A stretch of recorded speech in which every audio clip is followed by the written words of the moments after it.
Assalamualaikum warahmatullahi wabarakatuh. Salam sejahtera untuk kita semua. Kembali di channel YouTube saya. Hari ini saya akan membahas materi pertemuan ke-6 di mata kuliah Rekayasa Perangkat Lunak atau Software Engineering. Untuk materi pertemuan ke-6 di sini saya akan membahas tentang pemodelan sistem dengan menggunakan UML lanjutan. Di materi sebelumnya sudah dibahas tentang pemodelan sistem dengan menggunakan UML. Di pertemuan sebelumnya sudah saya bahas tentang konsep dari UML. Berikutnya, kenapa kita menggunakan UML. Selanjutnya, ada UML tools yang nantinya bisa kita gunakan. Berikutnya ada 14 diagram yang ada di UML yang dibagi menjadi dua kategori. Yang pertama ada behavioral diagram dan yang kedua struktural diagram. Selanjutnya dari 14 diagram yang ada di UML sebenarnya kita bisa menggunakan yang versi simple. Kita bisa menggunakan yang versi simple, itu pun sudah saya bahas di materi sebelumnya. Selanjutnya di materi sebelumnya pun saya sudah bahas 3 diagram, yaitu use case diagram, sequence diagram, dan activity diagram. Berikutnya sudah saya praktekkan dengan menggunakan software enterprise architect. Cuman untuk praktikumnya kemarin saya baru bahas use case diagram dan sequence diagram. Oke, hari ini saya akan fokus ke beberapa diagram kelanjutannya, yaitu ada yang namanya diagram kelas atau yang biasa disebut dengan kelas diagram. Cuman saya review lagi tentang activity diagram. Selanjutnya nanti kita masuk ke kelas diagram. Berikutnya komponen diagram. Berikutnya ada deployment diagram. Selanjutnya nanti ada studi kasus tentang sistem ATM. Studi kasus tentang sistem ATM di sini sebenarnya kemarin sudah kita kerjakan, cuman baru 2 diagram. Baru 2 diagram yang sudah kita kerjakan, yaitu use case diagram dan sequence diagram. Oke, hari ini kita mulai dari activity diagram, di mana activity diagram di sini nanti bisa kita gunakan di 2 tempat. Yang pertama di business process modeling. Business process modeling di sini nanti kita bisa membuat analisa sistem berjalan dan nanti bisa menggunakan activity diagram. Selanjutnya activity diagram juga nanti bisa digunakan setelah kita membuat yang namanya sequence diagram. Jadi sekali lagi untuk activity diagram di sini nanti bisa kita gunakan di 2 tempat, yaitu di business process modeling dan penjelasan lebih detail dari sequence diagram. Kalau memang programmernya kurang paham dengan use case diagram dan sequence diagram yang kita buat. Oke, saya mulai dari activity diagram. Kita review lagi tentang activity diagram, menggambarkan proses bisnis dan urutan aktivitas dalam sebuah proses. Ini konsep dari activity diagram. Dipakai pada business modeling untuk memperlihatkan urutan aktivitas proses bisnis. Activity diagram dibuat secara detail menjelaskan alur berjalannya use case atau yang biasa disebut dengan algoritma program secara detail. Ini konsep dari activity diagram. Sangat bermanfaat apabila kita membuat diagram ini terlebih dahulu dalam memodelkan sebuah proses untuk membantu memahami proses secara keseluruhan. Ini konsep dari activity diagram. Activity diagram dibuat berdasarkan sebuah atau beberapa use case pada use case diagram. Biasanya untuk pembuatan activity diagram di sini acuan kita biasanya dari use case diagram dan sequence diagram. Jadi sequence diagram di sini nanti akan kita lanjutkan ke pembuatan activity diagram. Atau contohnya bisa dari beberapa use case. Jadi di awal pun kita bisa membuat yang namanya business process modeling dengan menggunakan activity diagram. Oke, berbeda dengan activity diagram business process modeling atau global activity diagram juga perlu dibuat untuk memperjelas sequence diagram. Jadi sekali lagi untuk activity diagram di sini tempatnya ada 2 nanti. Yang pertama di business process modeling atau yang biasa disebut dengan global activity diagram. Yang kedua ada activity diagram yang fungsinya adalah untuk memperjelas sequence diagram. Activity diagram dibuat secara detail menjelaskan alur berjalannya use case atau algoritma secara detail. Seperti juga pada sequence diagram, activity diagram dibuat untuk tiap use case. Oke, ini beberapa simbol yang ada di activity diagram. Ada yang pertama ada yang namanya simbol activity persegi 4 di sini. Merupakan suatu tindakan internal dan sedikitnya suatu transisi yang melibatkan peristiwa yang eksplisit yang melengkapi tindakan internal. Selanjutnya ada yang namanya initial state, ada final state, ada state transition, berikutnya ada yang namanya decision, berikut ada namanya fork atau percabangan. Selanjutnya ada join atau yang biasa disebut dengan penggabungan. Kalau yang fork di sini biasanya dari satu alur, selanjutnya nanti akan keluar beberapa state transition nanti. Beda halnya dengan yang join.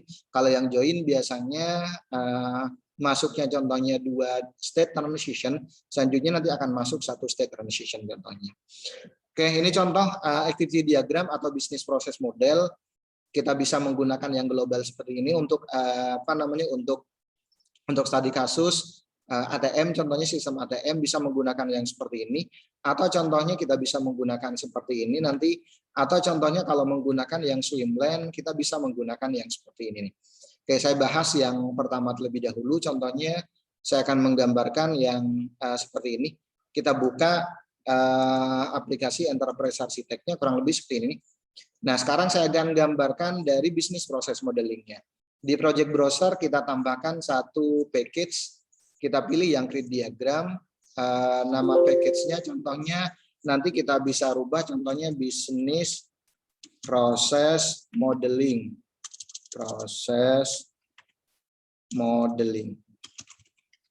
Nah, selanjutnya nanti otomatis akan muncul nih. Seperti yang sudah dijelaskan sebelumnya bahwa kategori UML itu ada 2, diagram yang ada di UML itu ada 2, ada UML struktural, di sini ada 6 diagramnya, selanjutnya behavioral diagramnya ada 7. Ini kurang lebih untuk diagram yang ada di UML. Kita gunakan yang behavioral diagram, kita pilih yang activity diagram. Otomatis nanti pada waktu kita double klik di business process modeling-nya, simbol-simbolnya yang keluar adalah activity diagram seperti ini. Oke, kita bisa desain seperti yang ada di slide yang ini nih. Oke, kurang lebih seperti ini. Yang pertama ada mulai, kita gunakan initial state. Caranya ketik mulai, selanjutnya apply. Selanjutnya nanti di bawahnya ada yang namanya memasukkan kartu. Activity control flow, memasukkan kartu. Oke, selanjutnya diklik apply. Oke. Nah, seperti ini. Nah, selanjutnya setelah memasukkan kartu nanti akan muncul yang namanya decision. Diklik di activity-nya, tanda panahnya ke bawahin. Selanjutnya ada decision. Pilih control flow, kartu valid contohnya. Kartu valid, apply, oke. Selanjutnya kalau kartunya valid ya nanti akan muncul yang namanya activity memasukkan PIN. Activity memasukkan PIN.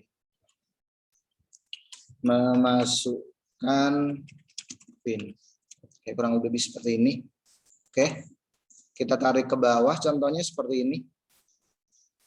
Nah, selanjutnya nanti akan muncul contohnya kartu valid kalau iya nanti ke bawah, tapi kalau tidak valid nanti akan ke atas lagi, akan masuk ke masukkan kartu.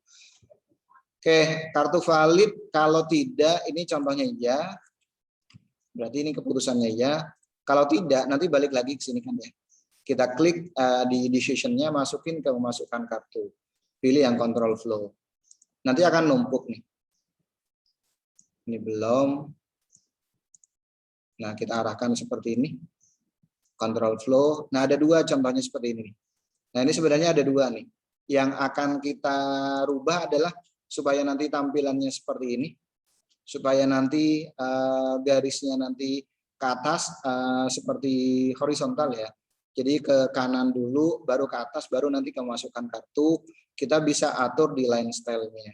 Caranya kita klik kanan, panah yang ke atas, klik kanan, ada line style, pilih contohnya yang 3 horizontal. Kita bisa mainkan contohnya di sini. Atau contohnya kita klik kanan, line style, direct contohnya, lateral vertikal contohnya, atau contohnya kita klik kanan, line style, kita pilih yang lateral horizontal, atau nanti kita mainkan contohnya di sini di tadi 3 style horizontal. Oke, kurang lebih seperti ini contohnya. Oke, berikutnya di bawahnya nanti akan muncul nih. Kalau memasukkan pin ya, memasukkan pin. Selanjutnya nanti akan ada muncul yang namanya decision, pinnya benar atau salah. Oke, seperti ini. Decision, control flow, pin benar,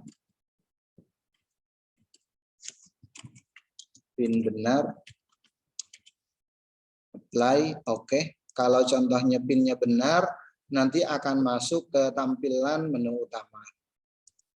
Ke bawah seperti ini. Activity, control flow, tampilkan menu utama. Oke, menu utama. Kurang lebih seperti ini. Apply, oke.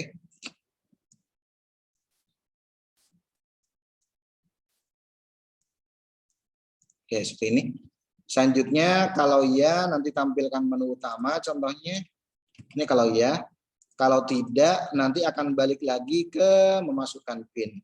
Berarti kita buat seperti yang di atas. Seperti yang di atas, kita klik di decision-nya, masuk, arahin lagi ke memasukkan PIN, control flow. Nanti akan ada dua nih. Kita pilih yang ke atas. Nah, yang ini nih.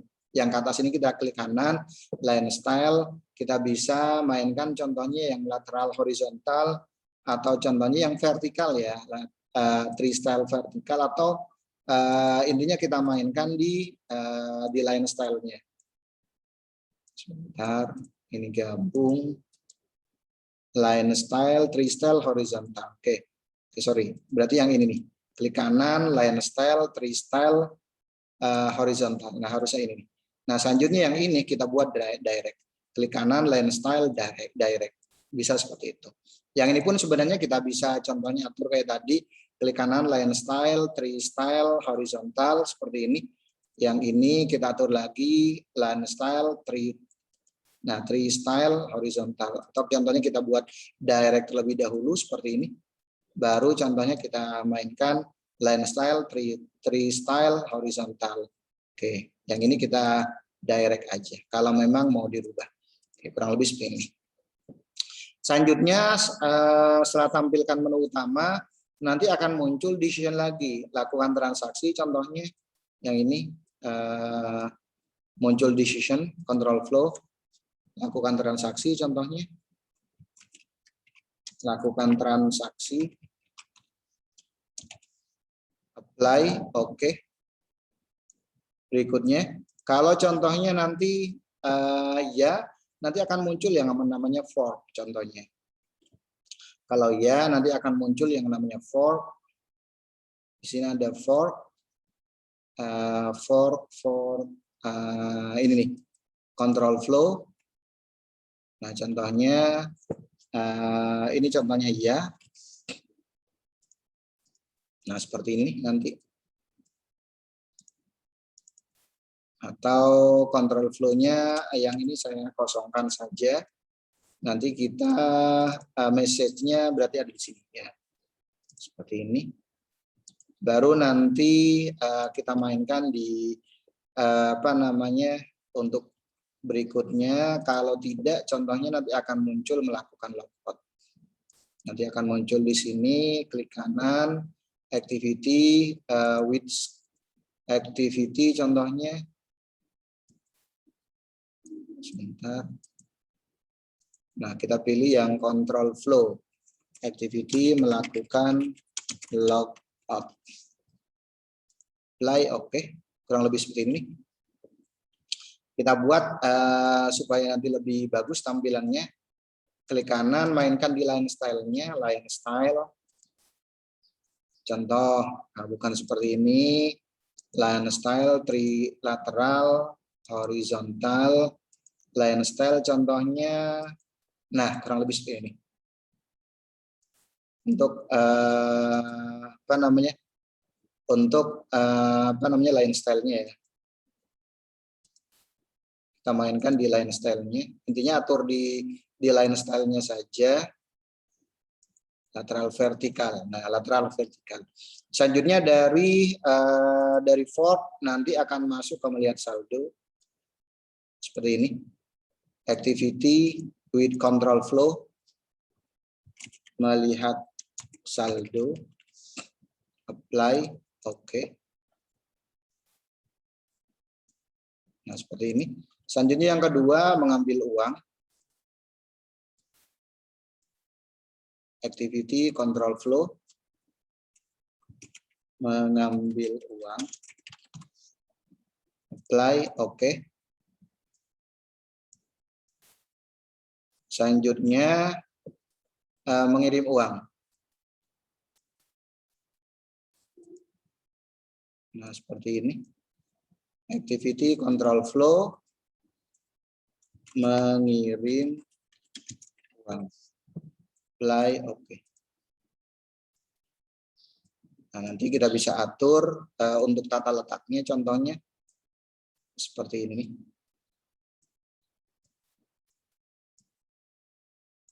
Nah, seperti ini.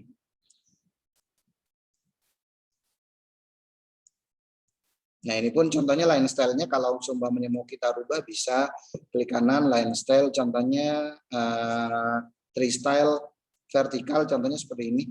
Atau yang ini juga bisa. Line style, tree style, vertikal, contohnya seperti ini. Bisa contohnya kita buat seperti ini. Atau mau seperti tadi, contohnya bisa.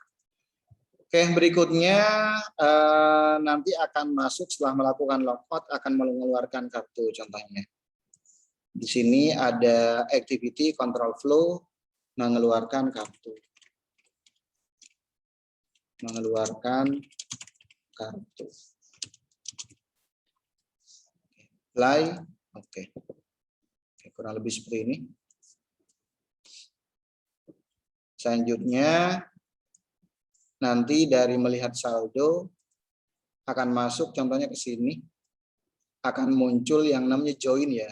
Join apakah horizontal atau vertikal. Kalau horizontal seperti apa, kalau vertikal seperti apa, nanti tinggal kita sesuaikan. Kalau kita pilih contohnya yang fork sebenarnya sama, ada yang vertikal, ada yang horizontal. Nanti tinggal kita tentukan saja, contohnya saya pilih yang vertikal, nanti bentuknya seperti ini. Oke, kalau memang tidak sesuai, nanti tinggal kita atur di sininya nih. Tinggal kita atur contohnya di apa namanya? Nah, contohnya kita atur di sininya nih untuk menentukan vertikal atau horizontal. Harusnya kan kita dari menggunakan yang horizontal. Ini juga sama, arahin ke sini, control flow. Yang dari mengirim uang juga sama, masuk ke sini, control flow. Berikutnya, selanjutnya dari join di sini nanti akan masuk ke mengambil uang, mengeluarkan kartu. Seperti ini. Ini berarti control flow. Nanti tinggal kita atur-atur saja. Nah, kurang lebih seperti ini. Begitu pula untuk yang ini, line style-nya nanti kita bisa atur. Nah, atau contohnya kita gunakan yang line style, freestyle, horizontal, bukan yang seperti ini. Lateral vertikal, bukan. Nah, kurang lebih seperti ini. Jadi nanti kita bisa atur seperti ini. Selanjutnya, setelah mengeluarkan kartu, mengeluarkan kwitansi. Activity, control flow, mengeluarkan kwitansi. Apply, oke.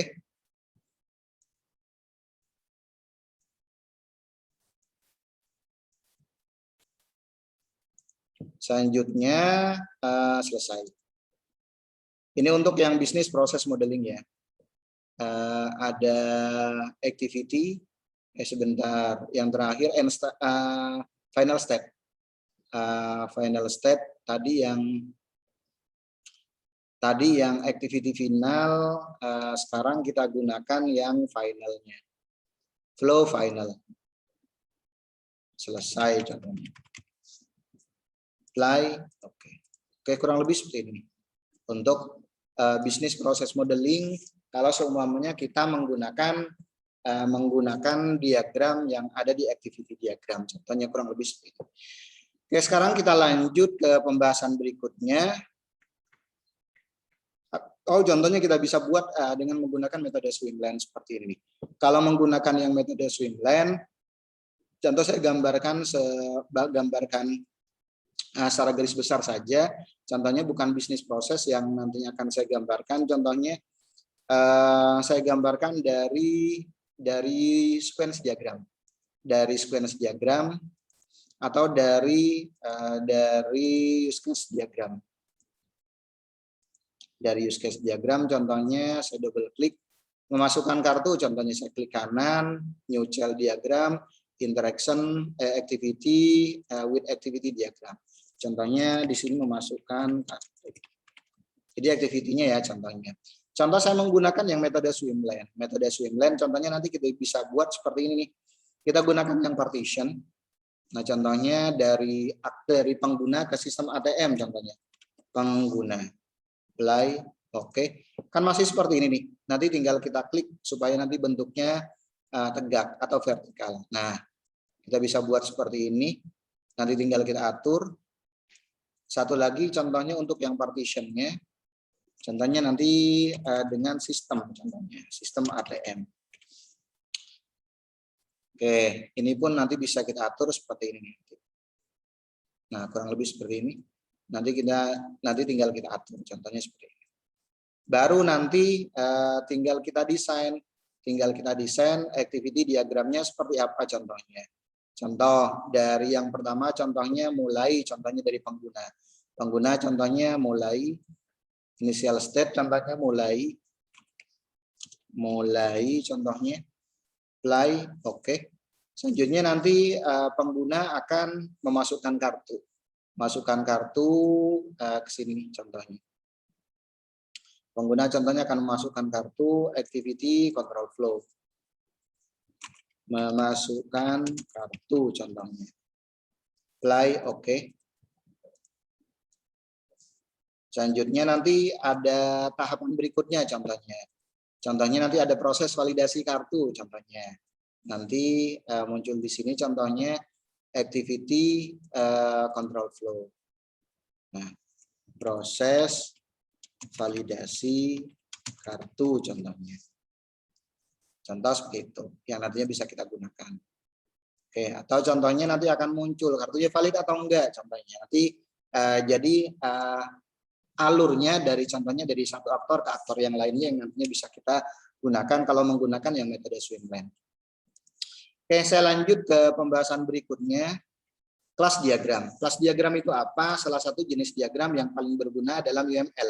Kenapa? Karena diagram tersebut secara jelas memetakan struktur sistem tertentu dengan memodelkan kelas, atribut, operasi, dan hubungan antar objek. Oke, mendeskripsikan jenis objek dalam sistem dan berbagai macam hubungan statis yang terdapat di antara objek. Oke, menunjukkan properti dan operasi sebuah kelas dan batasan-batasan yang terdapat dalam hubungan objek tersebut. Oke, untuk yang kelas diagram di sini ada yang namanya properti, merupakan sebuah konsep tunggal tetapi tampak seperti dua notasi yang berbeda, yaitu atribut dan asosiasi. Mewakili fitur-fitur struktural dari sebuah kelas. Selanjutnya ada yang namanya kelas berbentuk persegi panjang dengan 3 baris, nama kelas, atribut kelas, dan metode atau operasi yang mungkin digunakan di kelas. Kelas dan subkelas dikelompokkan bersama untuk menunjukkan hubungan statis antar objek. Kayak contohnya untuk simbol di kelas diagram seperti yang ada di depan ini. Yang pertama nama kelas, atribut, dan metode. Berikutnya ada yang namanya atribut. Notasi atribut mendeskripsikan properti dengan sebaris teks di dalam kotak kelas. Bentuk umumnya visibility name, selanjutnya type multiplicity, default property stringnya nanti. Keterangan visibility nanti menandakan atribut public atau private dan protected contohnya.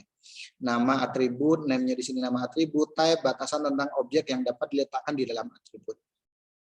Selanjutnya ada default value, nilai dari objek. Selanjutnya property string, property tambahannya.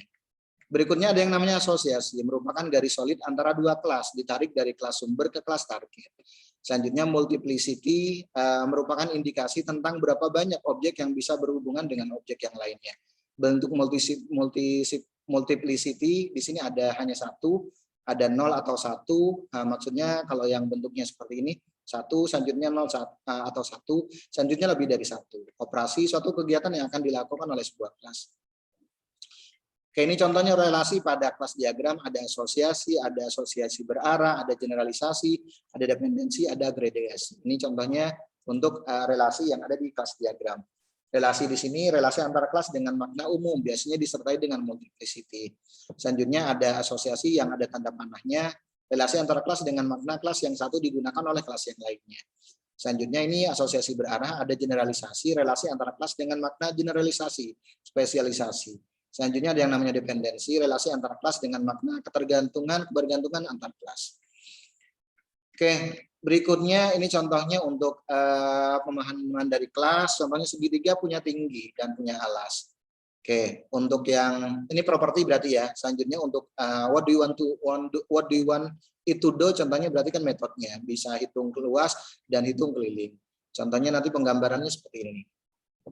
Saya coba gambarkan secara garis besar. Contohnya kalau kita menggunakan kelas diagram, di sini kita bisa buka kelas diagram yang kita sudah buat. Ini sudah ada template-nya, kita hapus saja. Selanjutnya untuk yang ada contohnya kita delete.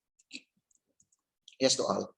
Nah, kita bisa membuat yang namanya kelas. Contohnya kayak tadi, kelas segitiga. Klik di sini, nama kelasnya segitiga contohnya. Ini berarti objeknya nih, atau kelas yang nantinya akan kita buat. Selanjutnya saya akan membuat yang namanya properti. Properti di sini alas dan tinggi ya. Klik kanan, ada di sini yang namanya ada feature dan properti. Kita pilih yang atribut.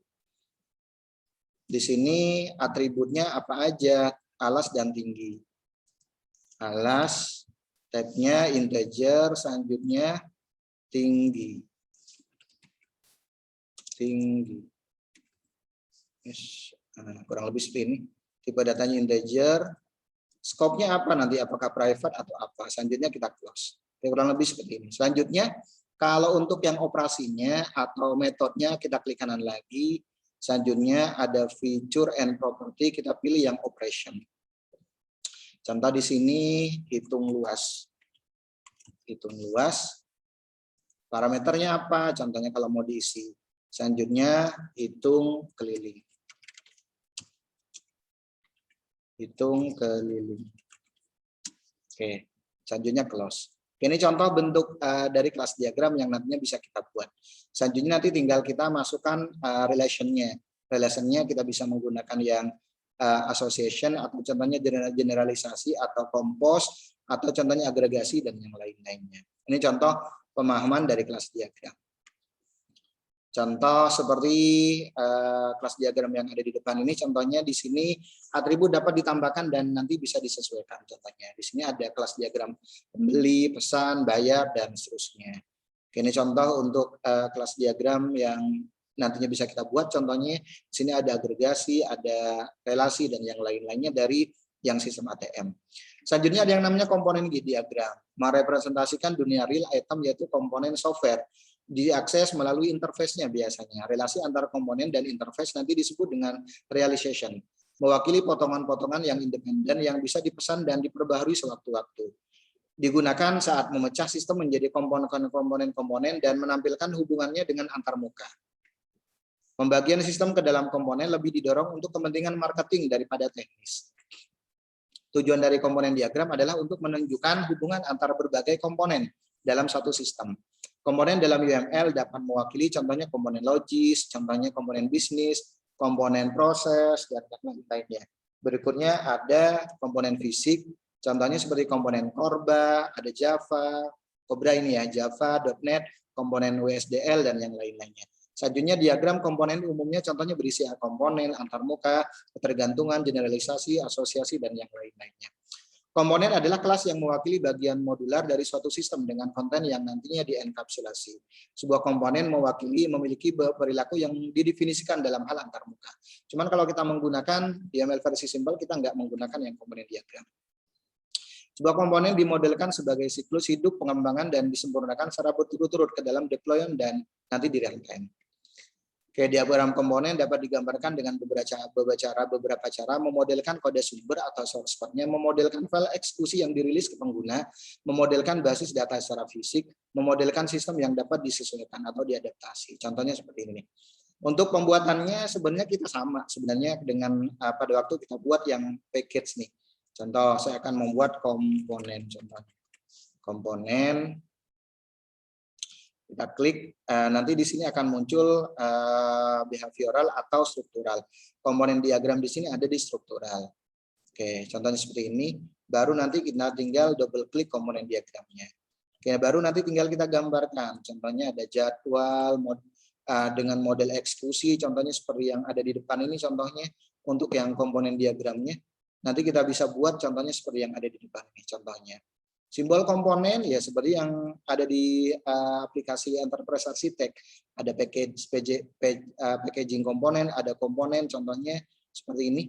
Nanti tinggal kita tulis contohnya jadwal.java contohnya dan seterusnya. Baru diklik OK. Baru nanti ke etiket.exe dan seterusnya. Ini contoh untuk pembuatan dari komponen diagram. Selanjutnya kita masuk ke diagram yang terakhir, ada yang namanya deployment diagram. Deployment diagram itu apa? Atau yang biasa disebut dengan physical diagram. Menggambarkan detail bagaimana komponen nanti dideploy dalam infrastruktur sistem, di mana komponen akan terletak pada mesin, server atau piranti keras apa, bagaimana kemampuan jaringan pada lokasi tersebut, spesifikasi server, dan hal-hal yang bersifat fisikal. Oke, contoh sebuah node adalah server, workstation, atau piranti keras. Contoh deployment diagram, contohnya seperti ini contohnya. Oke, berarti sama seperti tadi, contohnya kita harus buat package baru contohnya. Buat contohnya package baru, tadi harusnya di model nih ya. Harusnya tadi di model, harusnya ada di bawah model nih, bukan ada di bawah package. Kita klik modelnya contohnya, nanti tinggal klik new diagram. Deployment diagram. Oke, nanti akan muncul, kita cari yang deployment diagram. Nah, kurang lebih seperti ini. Kita double klik deployment diagram, nanti akan muncul node-nya atau device yang nantinya akan kita gunakan. Contoh yang pertama database server, contohnya atau node atau device, kita gunakan yang mana contohnya. Oke, contohnya seperti ini, contohnya database server, atau contohnya tergantung kita menggunakan yang node atau bisa menggunakan yang tadi device. Jadi ini menggambarkan seperti yang tadi ada di konsep, menggambarkan untuk yang node di sini yang menggambarkan server, workstation atau piranti keras lainnya contohnya yang dideploy, yang digunakan untuk mendeploy komponen dalam lingkungan sebenarnya, hubungan antar node misalnya TCP/IP dan yang lain-lainnya. Oke, ini contohnya yang nantinya bisa kita gunakan. Bisa contohnya kita menggunakan yang device, atau contohnya kita bisa menggunakan yang node, baru nanti kita gambarkan menggunakan diagram yang ada di deployment diagram. Selanjutnya ada J2EE server contohnya, berarti masuknya ke node ya. Oke, J2EE server apply. Oke, contohnya seperti ini. Nanti ada relasinya, contohnya dari sini ke atas. Oke, kurang lebih seperti ini. Contohnya association ataupun yang lainnya. Contohnya seperti ini. Untuk association-nya. Atau contohnya nanti kita pilih yang apa namanya untuk association-nya nanti apakah kita menggunakan yang association yang lainnya atau menggunakan association seperti ini. Ini kurang lebih penggambaran dari deployment diagram. Oke, bisa juga contohnya kita buat seperti yang ada di depan ini. Oke, ini kurang lebih penjabaran dari materi pertemuan ke-6. Oke, contoh seperti yang ada di slide, ini studi kasus sistem ATM, ini contohnya user interface-nya, contohnya seperti ini. Ini contohnya yang pertama, masukkan kartu, selanjutnya nanti akan muncul masukkan PIN, baru selanjutnya akan muncul yang namanya menu utama, contohnya. Selanjutnya setelah menu utama nanti pilih salah satu menu, contohnya melihat saldo, akan muncul saldo Anda adalah selanjutnya mengirim uang, nomor akun penerimanya berapa, jumlah uang yang dikirim berapa, uang berhasil nanti dikirim. Selanjutnya kalau mengambil uang, jumlah uang yang diambil berapa, uang berhasil diambil contohnya. Ini contohnya kalau kita buat yang namanya business process modelingnya, kita bisa buat dalam bentuk swimline, metode swimline seperti ini. Selanjutnya baru bikin use case diagramnya. Selanjutnya bikin sequence diagramnya.